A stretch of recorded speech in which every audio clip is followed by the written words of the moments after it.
আসসালামু আলাইকুম। বিল food with সাজনা চ্যানেলে আপনাদেরকে আরো একবার স্বাগত জানাই। তো আজকে নতুন একটা তরকারি রান্না করব, সেটা হচ্ছে শসার তরকারি।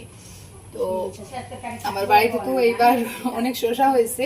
তো এখানে এত মোটা সাইজের একটা শসা আমি গতকালকেই দেখতে পেয়েছি আর কি, এর আগে এটা দেখি নাই কখনো। যখন শসাটা কেটে রুই মাছ দিয়ে রান্না করব। তো তাই ভিডিওতে একটা লাইক দিয়ে সম্পূর্ণ ভিডিওটা দেখতে থাকুন। এই যে দেখুন, এত বড় সাইজের একটা শসা, এত মোটা সাইজের। এটার ওজন মনে হয় 1.5 কেজি থেকে বেশি হবে। তো শসাগুলো আমি লাগিয়েছিলাম এই সাইডে। এই যে দেখুন শসার মাচা, আর মাচা থেকে এইভাবে শসার এই যে গাছ এইদিকে এসে এইখানে এত মোটা একটা শসা হয়েছে।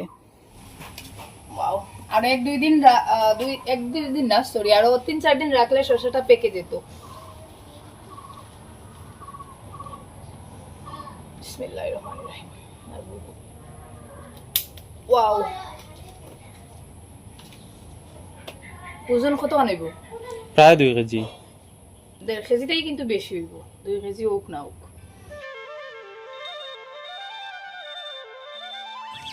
আমি তুলি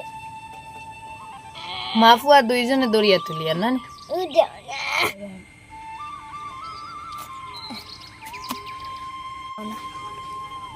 খানার ভিতর খানার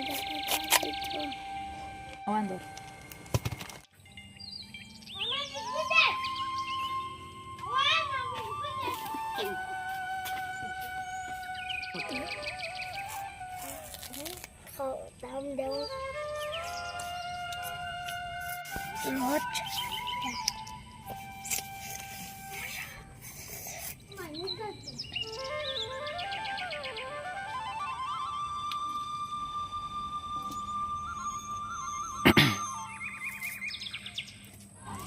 শসাটা আরো 2-3 দিন রাখলে পেকে যেত। আর পেকে যাওয়া শসা মানে রান্না করার পরে কেমন জানি একটা টক টক ভাব চলে আসে।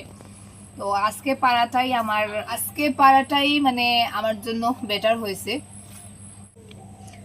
বীজগুলো পুরোপুরি শক্ত হয়ে গেছে। আমার মনে হচ্ছে এটা যদি মাটিতে লাগাই তাহলে বীজগুলো থেকে গাছ উঠবে।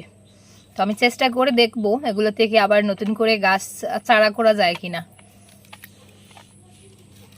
বুকের দিকটা পুরোটা ফেলে দিচ্ছি যাতে রান্না করার পরে টক ভাবটা না আসে। খোসাটাকে একেবারে পাতলা করেই ছিলে নিচ্ছি। এই যে দেখুন, একেবারে পাতলা করে এই যে এই সাইজে কেটে দিচ্ছি।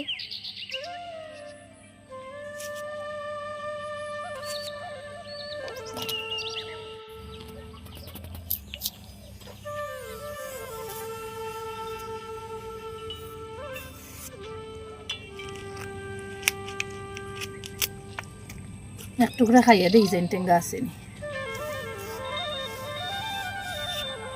একটু টক ভাব নেই, মানে নর্মাল শসার স্বাদ যেরকম হয় আর কি ওরকম।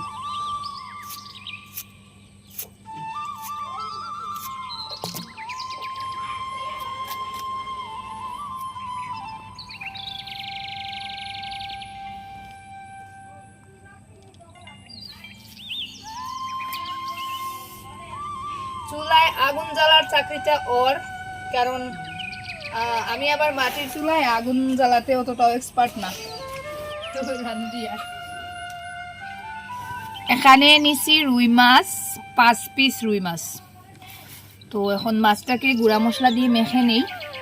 লবণ আর একটু হলুদের গুঁড়া।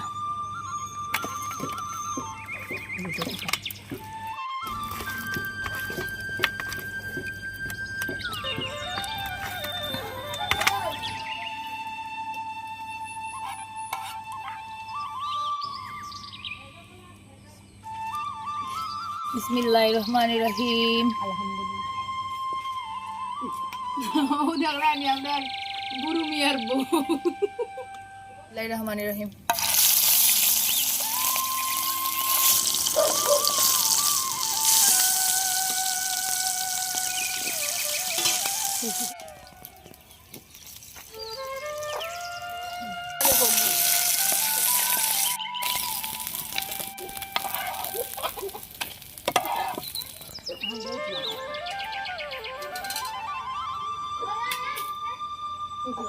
আমি মরিচ খাতাম না এটা এত বাকি এত বাকি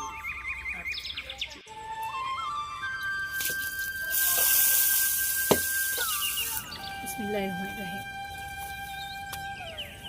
এখন তরকারিটা বসিয়ে দিচ্ছি। বিসমিল্লাহিররহমানিররহিম।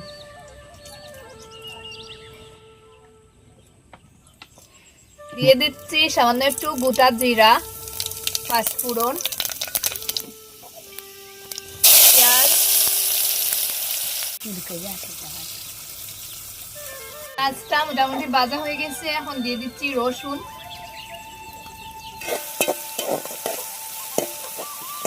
দিয়ে দিচ্ছি পানি, 1 চামচ হলুদের গুঁড়া, 1 চামচ ধনিয়ার গুঁড়া, 1/2 চামচ জিরার গুঁড়া, 1 চামচ মরিচের গুঁড়া, স্বাদ মতন লবণ। দিয়ে দিচ্ছি কাঁচামরিচ। যেহেতু আমি এখানে গুঁড়া মরিচের পরিমাণ অল্প পরিমাণে ব্যবহার করছি, তাই একটু বেশি করে কাঁচামরিচ দিয়ে দিলাম। এই রে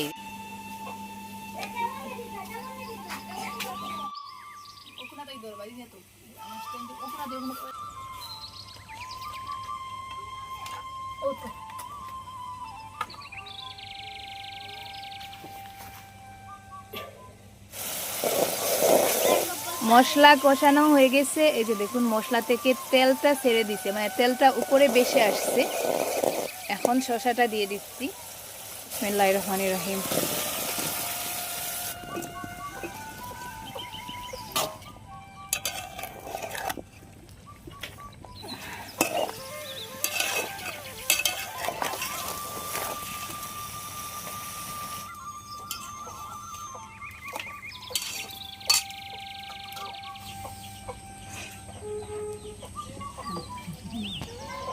ঢাকনা দিয়ে দিচ্ছি।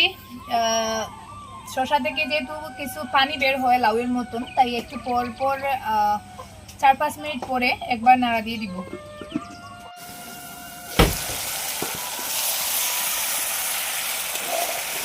প্রায় 80% মতন সেদ্ধ হয়ে গেছে। এখন দিয়ে দিচ্ছি একটু পানি। শসা থেকে যে পানিটা বেরিয়েছিল ওই পানিতেই 80% মতন সেদ্ধ হয়ে গেছে।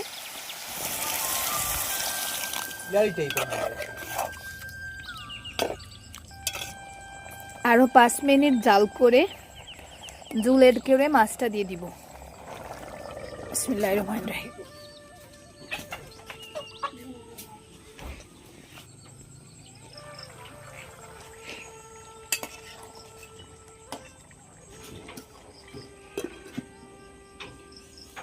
রান্নাটা শুরু করেছিলাম শেষ বিকালের দিকে।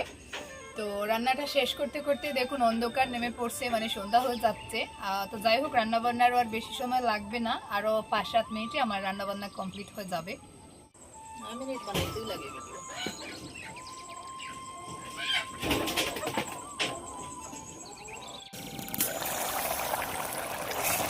এই যে সবজিটা মোটামুটি 90% সেদ্ধ হয়ে গেছে।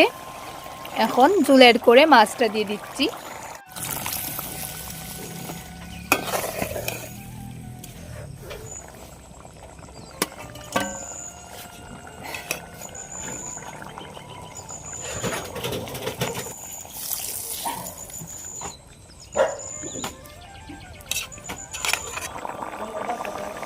লবণ একটু কম হয়েছিল, টেস্ট করে আর একটু দিয়ে দিলাম। আর একটু সময় জাল করে নিব।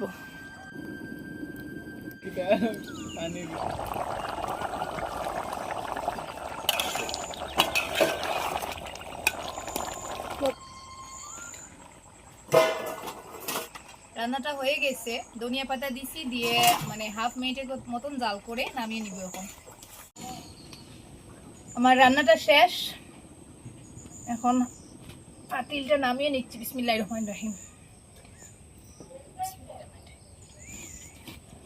শেষ। আজকের মতো এতটুকুই। সবাই ভালো থাকুন, সুস্থ থাকুন। আল্লাহ হাফেজ। আসসালামু আলাইকুম।